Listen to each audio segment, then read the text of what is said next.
But how's the season been going for you so far with the Sea Dogs? Great. It's been a lot of fun. Currently in Good, first place, so can't complain. good. There we go. And so I usually like to, I guess, it's a fun question to start like everything off. A common question I like to ask people is, if you could choose your favorite home cooked meal, what would you choose? Ooh, my dad makes really good chicken fajitas. Oh my goodness. Spicy because I'm from Texas and that's where I grew up, and so he grew up in El Paso. So, yeah, he makes some killer fajitas, the tortillas, the whole thing. So that's my favorite home cooked meal. Oh my goodness. I was gonna say I haven't had lunch yet, so you're starting to get me a little hungry right now because those sound incredible. And so, to shift things, I guess, a little more towards baseball too. It's crazy to think, you know, we're kind of in the process of the final stretch of the season, which is crazy to think that, especially since it felt like, it just started, yesterday. And so, in your view, how do you think the season's, gone so far, on your end of things in terms of the team or what have you? Yeah, I mean, I always kind of hate this part of the season because we're past like the all-star break and we're looking towards possible playoffs. So I always hate it because it's like, oh my God, it's coming to an end soon. I wish we could do this all year. So I think overall this team has been really fun to watch. It's a totally different team than what we saw last year, which has been really cool to see. The stolen bases have been incredible with David Hamilton. We've seen some guys move positions. So Hudson Potts, who was our third baseman last year, we're seeing him a lot at first base. And then the pitching has been outstanding. So it's just been a really fun season to see that a lot of players move up to Worcester, well deserved, and then we get some new players from Greenville, and it feels like this season we've had a lot more player movement than last year as well. So seeing a lot more new faces this season, and also having a lot more access to the players versus last year as well with the COVID restrictions. So it's been a lot of fun, and I'm not looking forward to the fact that it's almost already August, which means it's almost September, which means the season might be over soon. No, right. And it's like, it's definitely sad to think about that. We spend so much time in the off season, right, getting ready for the season, and then once it starts, it flies by so fast. And especially, at this point when we're definitely kind of caught up in the middle of it, when it does fly by with like a snap of a finger. And so, it's definitely great to think too that we do have like great pitching, like in Portland, in Worcester, if they transition up, and then, hopefully, eventually might make it to the Red Sox, and so, especially when we consider that, as a part of everything. What are you looking forward to, I guess, most out of all of it, as we do start wrapping everything up? I just think, from the perspective of somebody who's been with the team for so long and, this season and seeing every single game, every single pitch, I think at the end of the year, you just want to see your guys succeed and see the players that, you've seen them out there doing early work and taking some extra time in the cage or throwing an extra bullpen. You want to just see them move up. And we've seen that hard work pay off with Brian Bayo. Obviously it was absolutely killer for us this year through a no-hitter, then got up to Worcester and obviously is now with Boston.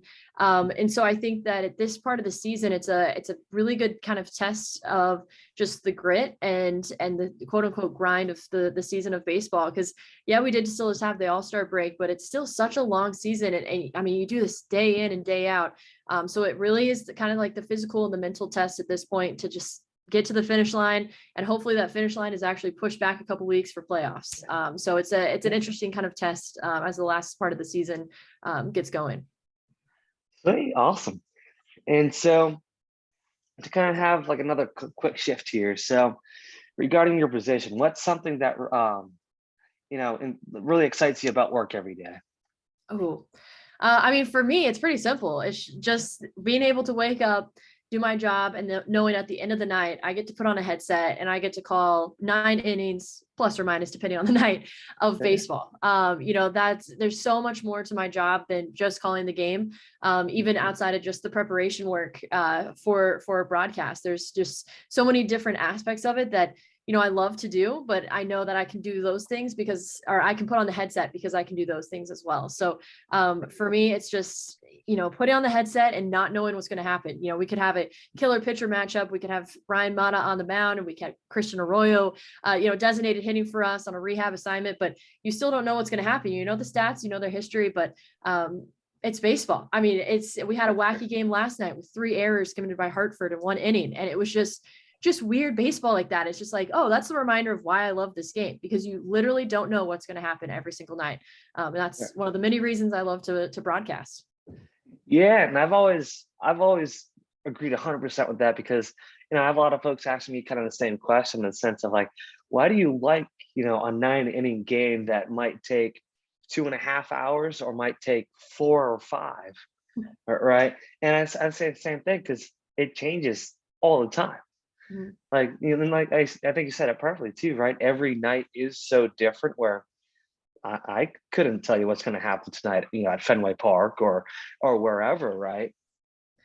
And so, if you could recommend, a piece of advice to somebody, whether it be a player or somebody trying to get into like a front office, like into a team somewhere, what would you recommend to them? I would just say talk to as many people as you can. Don't be scared to send an email to somebody asking for advice. I think in this industry, it's a pretty unique industry, because we work so hard, and there's so many little things about it that, like I would not be able to function in a typical 9-to-5 work environment. The corporate life and all that kind of stuff is not for me. I function very well and successfully in a minor league baseball front office. And being in those offices now with a variety of different teams, if people reach out to us, we're more than happy to talk about our positions in this industry, because we love it. That's the key. You have to love baseball. You don't even have to love baseball. You have to love minor league baseball and working in sports to really be successful in this job. And I think that the people who are in it want to share that love. And if you end up emailing the wrong person, 9 times out of 10, that person is going to pass you along to the correct person to talk to, whether you're a player looking in to get into maybe scouting, or if you want to learn more about promotions or ticketing. There's so many nice people in this industry that are ready to help and help people, new people come into the industry all the time. All right, awesome. I like that a lot. So to start wrapping things up, I usually try to kind of end with like a fun question too. So if you could choose your favorite player that you've either seen, whether it be at the Sea Dogs or with any team anywhere, who would that be? Oh, okay. So I have a Sea Dogs answer and a non-Sea Dogs answer.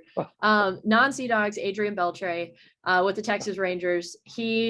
I'm a Texas Rangers fan at heart. That's where I grew up. So watching him and Elvis Andrews on the left side of the infield was hilarious. They were so entertaining in games that we were typically losing. And they just kind of made baseball fun. And especially Beltre, getting tossed out, moving the on-deck circle. I mean, he made baseball fun, in my opinion, and especially for the Rangers. It gave us something to focus on besides the score. And then Sea Dogs, Ryan Fitzgerald was a lot of fun to watch for us last season, just because you didn't really know what position he was going to play at any given night. He was such a utility player, and he still is with Worcester right now. He was just a very talented athlete, and then his backstory kind of made it a little bit better too. Undrafted free agent, played indie ball, signed with the Red Sox, and was just killing it last season, and kind of put himself in conversations of, oh, well, he got invited to Major League Spring Training. Should the Red Sox maybe call him up as a utility guy? It was just really cool to see him perform at such a high level and kind of insert himself into those types of conversations. Sweet. Yeah, no, it's definitely interesting to see, how all these players, how much talent they do have and how they can apply it to pretty much anything. That's what makes, again, another thing that makes the sport so much fun. But I want to thank you, so much for your time. It's definitely greatly appreciated. Yeah. And we'll definitely have to continue the conversation too, in about a few weeks or so. Yeah, sounds good. But I want to make sure you have, a great rest of your day, and hopefully the games go well for you, in the next couple of weeks. Yeah. Fingers crossed we stay in first place. Right. Oh, that'd be phenomenal. But I want to make sure you have a great day. All right. Thank you.